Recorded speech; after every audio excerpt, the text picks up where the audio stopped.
pessoal, hoje eu estou aqui no escritório da advogada especialista em direito de família, a doutora Rogéria Coimbra Vicente, que vai explicar para a gente uma alteração que teve aí no direito de família em relação à guarda dos filhos quando o casal se separa. Tudo bem, Rogéria? Tudo bem, e você, como vai? Tudo jóia, graças a Deus. Rogéria, então explica para o pessoal lá de casa qual foi essa alteração aí na lei. Nós estamos realmente em festa. O direito de família é muito bonito porque ele muda cada dia.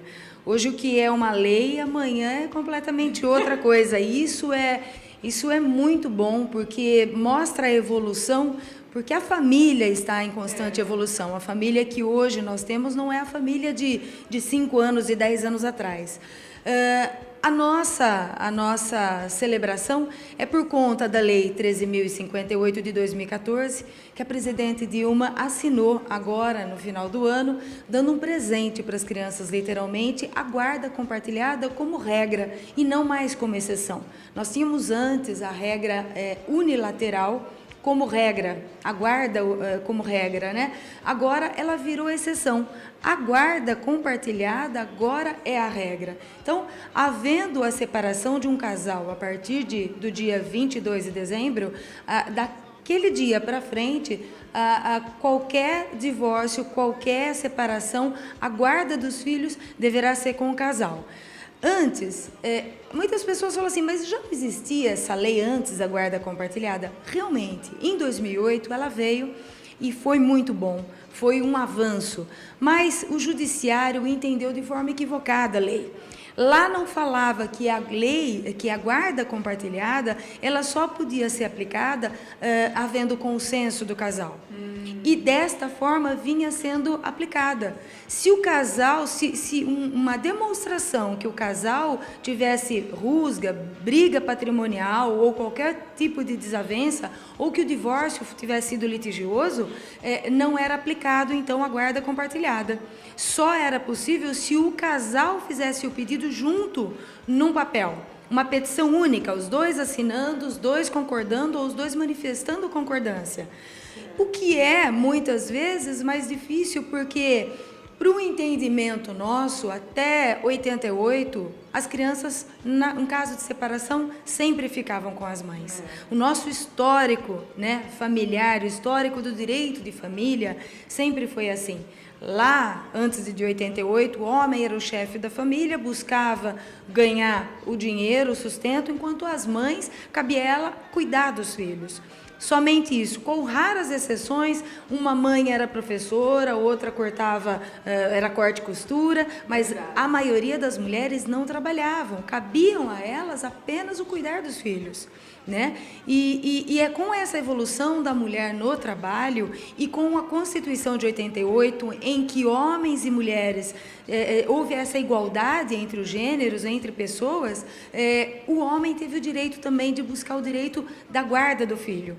Pois bem, ele consegue a guarda do filho no judiciário, mas era necessário comprovar que a mãe não era boa mãe. Olha que absurdo. Então, o homem, ele era o pai, mas ele só podia cuidar do filho, ter a guarda do filho em segundo plano. Muitas vezes a mãe nem era tão boa mãe, quem cuidava das crianças era uma avó, era uma tia, era não sei o que lá. Em quinto plano era o pai que podia ter o direito de ficar com a criança. E esse distanciamento veio acarretando ao longo do tempo muito sofrimento para as crianças, porque a psicologia é uníssona, ela tenta e ela diz que a criança precisa do homem, ou melhor, do pai e da mãe, da figura paterna e da materna, para ser feliz. Ela não pode ser, se ela tiver os dois, assim fica melhor. Então, nós vimos que as crianças estavam sofrendo, angustiadas, com um problema de distância da figura paterna. Porque muitas vezes, essa regra da guarda unilateral que nós tínhamos até dezembro agora, onde só a mulher ficava, a maioria das vezes ficava com o filho, acabava acarretando alienação parental. E eu digo por quê? Porque muitas vezes a separação, a gente sabe que toda separação é triste, Ninguém separa do marido sorrindo. Ninguém sai do fora e fala, vamos tomar uma cerveja? Vamos fazer um churrasco? Não é? É verdade. Todo mundo derruba uma lágrima, por mais que você não ame mais a parte contrária, é um dia triste. E ninguém esquece desse dia. E muitas vezes a mulher, se ela foi traída, o homem, se ele foi traído, ou se houve qualquer outro tipo de problema, o casal acaba confundindo esse problema com a relação paterno-filial, o que não pode ser misturado. A relação entre marido e mulher, entre ex-cônjuges, se ela for sepultada num dia, se houve a separação num dia, no outro dia o filho tem que continuar tendo relacionamento com seu pai e com a sua mãe. Ele não pode nem imaginar e nem sofrer esse peso da separação. Quem se separou foi o casal. No outro dia ele tem que ir para a escola normal, ele tem que ver o pai, ele tem que almoçar com a mãe, jantar com a mãe. A coisa tem que ser bem trabalhada ao ponto da criança não sofrer. Nós não estamos dizendo que essa criança tem que ser alienada à relação, que o sofrimento muitas vezes é bom pelo crescimento da pessoa, é o que diz a psicologia, mas jogar todo esse peso da separação em cima dos filhos é um pecado. E o judiciário foi muito atento quanto a isso. Esse estudo disciplinar de várias matérias, o judiciário ouviu muito a psicologia e nós vimos que essa data e hora marcada para visitação cada quinzenal do pai com o filho estava deixando as crianças muito angustiadas. Porque meu pai vem buscar às 2 horas do sábado e vai me devolver às 18 horas. Que isso? É missa? Para ter hora de marcado? É o seu pai que está chegando. Aí o pai vinha, a criança tinha ali uma carga de problemas que a mãe trazia, porque não tinha assimilado o luto da separação, problema da partilha do casal, porque a casa que não foi vendida, porque o carro que ele está andando com o carro e não me deu metade do carro, aqueles problemas dos quais a criança também vivenciava. E aí a relação ficava entroncada, ficava muito angustiante. Então, primeiro que caiu o nome de visitação. Direito de visita de pai já não existe mais. Com essa mudança da guarda, passou direito de convivência. Porque pai e mãe não faz visita para filho. Pai convive com o filho. Quem faz visita é a vizinha, quem faz visita é a avó, é a tia distante lá de Sorocaba, de não sei o que lá. Vem fazer visita. Mas o pai e a mãe não faz visita. O pai é sangue, é amor, é paixão. E ele tem que ser mantida essa relação.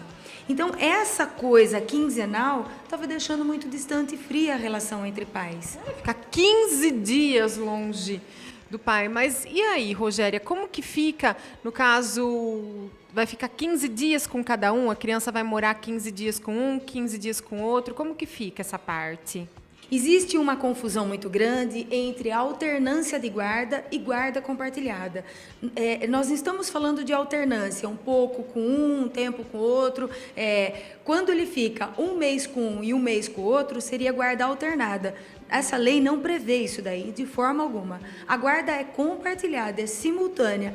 Não precisa o casal morar na mesma casa. Não precisa a criança também viver com uma mochila nas costas e ficando mudando todo dia com o pai e com a mãe. Mas pode o casal, de forma achar um consenso. Qual é o tempo? Porque cada cônjuge, cada pai, cada mãe tem o direito de viver 50% do tempo do filho com a criança. Eles vão achar um meio. Então, eu tenho clientes que resolveu da seguinte forma. A mãe trabalha o dia todo, o pai tem viabilidade para poder, de horário. Então, ele acorda de manhã, ele vai trabalhar, na hora do almoço ele passa na escola da criança, a criança antes ia de van para casa, agora não vai mais. O pai passa, pega, almoça com a criança, leva a menina para o balé, leva para o karatê, leva não sei o que lá, depois leva para casa, depois aí a mãe janta com a criança, dorme na casa da criança, quer dizer, a moradia dela é com a mãe, mas tem esse livre acesso com o pai constantemente e todos os finais de semana. Isso é bárbaro! Isso é bárbaro. Para isso, a criança tem que falar assim, os meus pais são separados, mas teve mudança na minha vida? Nenhuma. Ele vai continuar vendo o pai e a mãe. Essa distância de 15 dias com horário marcado que era terrível e que acontecia que muitas vezes a alienação parental fazia essa relação esfriar, entendeu?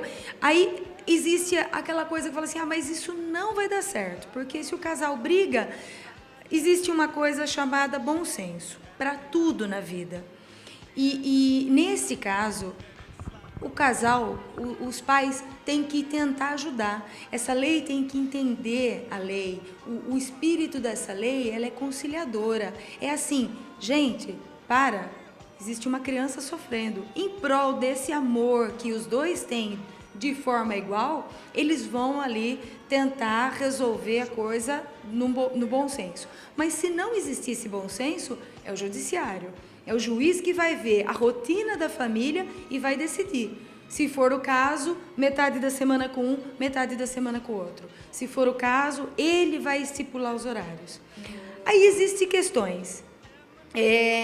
Mas e o pai que mora em outra cidade?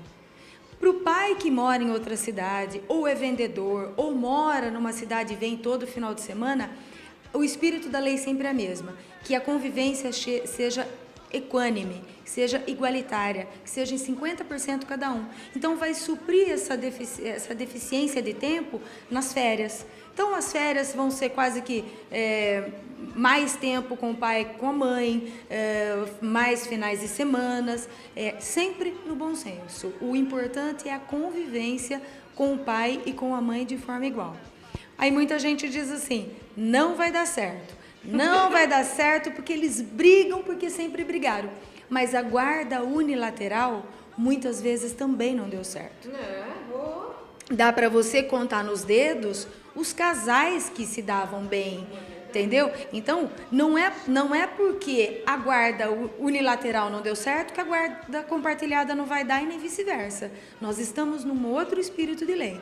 E se o casal não se ajudar em aplicar essa guarda compartilhada, aquele alienador, aquele genitor que não está deixando ir com o pai, ou o pai que leva a criança e fica falando mal da mãe, vai ser aplicado as multas da alienação parental, que vem desde diminuição de tempo de convivência com a criança até a reversão da guarda, passando a ser unilateral.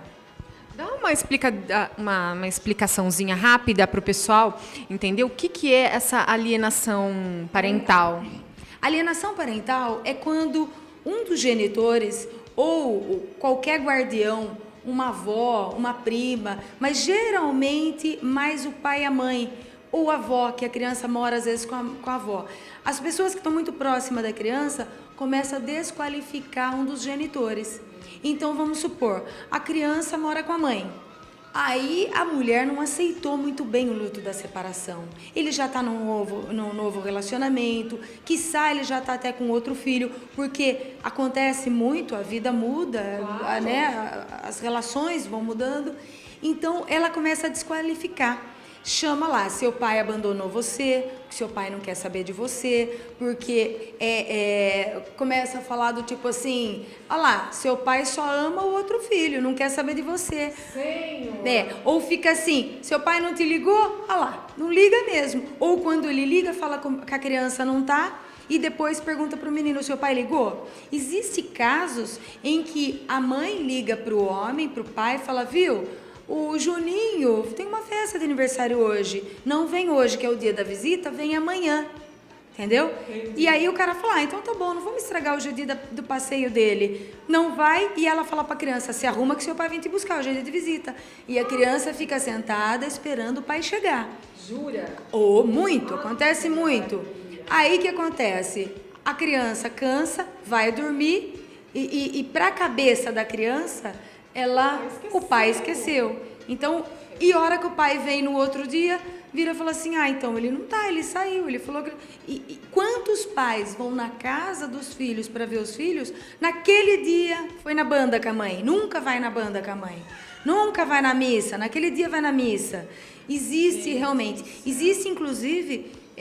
pessoas que acusam o outro genitor de ato de estupro, de atos obscenos, né, de pedofilia, para afastar o genitor em vida. E isso vai assim, de um simples chamar o pai de cachorro, de maconheiro, de não sei o que lá, de coisas que vai desqualificando, a atos como impedir essa relação. Isso é fácil de provar para o juiz que está acontecendo isso? Porque às vezes a criança não fala, né? Às vezes a outra parte nem vai saber o que está acontecendo com ele. A criança, com o tempo, ela começa a se distanciar do genitor. Quando o pai chega na porta para buscar, cada 15 dias, o filho estava indiferente, apático, triste. Ou muitas vezes, nos primeiros momentos que sai com o pai, logo depois começa a ficar feliz, mas logo que volta para a casa da mãe, começa a ficar triste de novo. Por quê? Ele incorpora os hábitos da mãe. Ele sabe que se ele for, porque o filho, ele por mais que ele esteja fazendo essa alienação com o pai, sendo alienado do pai, ele acaba incorporando aquela alienadora que é a mãe, ou o pai também, né? Aquele alienador, porque ele se molda aquela pessoa, ele acredita. Então, quando a mãe fala assim, seu pai não presta, seu pai não vem te ver, tá vendo? Tá atrasado, seu pai não chega, não sei o que lá. Quando o pai chega, ele já taca a cabeça explodindo. Aí ele vai, a hora que ele volta, ele faz aquela cara de triste, de choro, para agradar a mãe, para anuir, para concordar com tudo que a mãe fala. Aí ele chega e fala assim, e aí, filho, como que foi o passeio? Não foi bom. Aí alimenta o que a alienadora queria. Chancelar ali que ele não é um bom pai, que eu sou boa para o meu filho, que eu vou ficar com ele, porque sou eu que fico de madrugada acordada enquanto ele está no baile com a namorada. Entendeu? Então, é uma relação que uma psicóloga seria mais indicada para falar. Mas, juridicamente falando, são esses os fatos pontuais que existem. Então, o homem chega na porta da casa, vai pegar a criança, não está uma vez, não está duas, não está três, não está quatro, fazer boletim de ocorrência. Faça boletim de ocorrência, vai fazer a visita com uma testemunha para comprovar que no dia determinado pelo juiz, a criança não estava à disposição. E aí, outros fatos também, né? Que dá para... O advogado vai poder apontar provas importantes que vai ajudar no processo. Então, cada caso é um caso, pessoa procurando o advogado de confiança, ele vai falar, olha, me traga tais provas e vai comprovar. Comprovando, a juíza ou o juiz vai poder ali imputar multa para cada vez que ela não deixar fazer a visita, ou até, nesse caso, como agora não é mais visitação, mas direito de convivência, diminuir o tempo de convivência dela e aumentar do genitor alienado, para que ele possa ter mais vínculo, certo?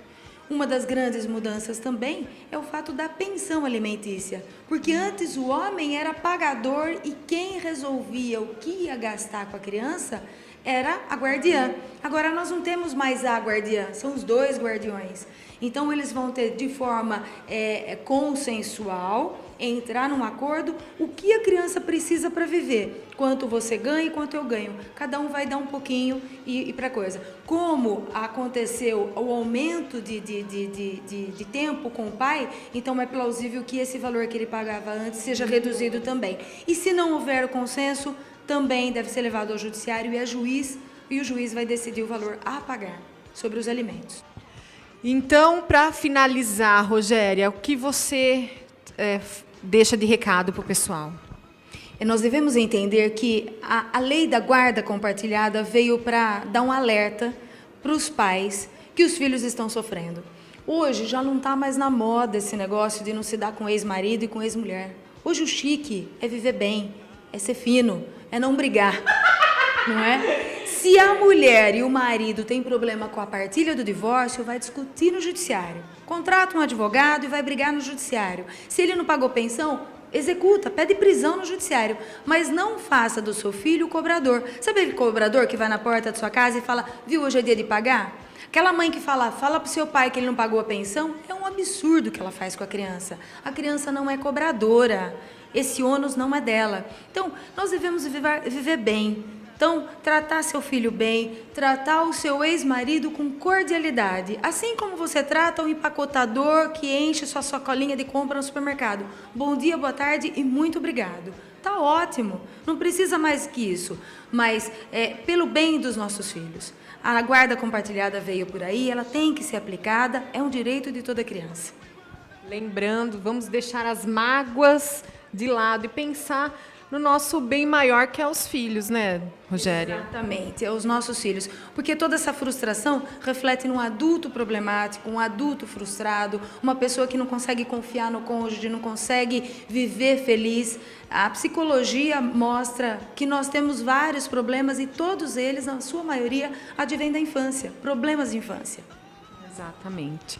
Rogéria, muito obrigada, foi muito bom mesmo. Acho que o pessoal todo sempre tem um casal que a gente conhece que está passando por isso. Então, eu acho mesmo que essa lei veio para beneficiar mesmo as crianças. Obrigada. E a gente volta numa outra oportunidade para você falar mais um pouco.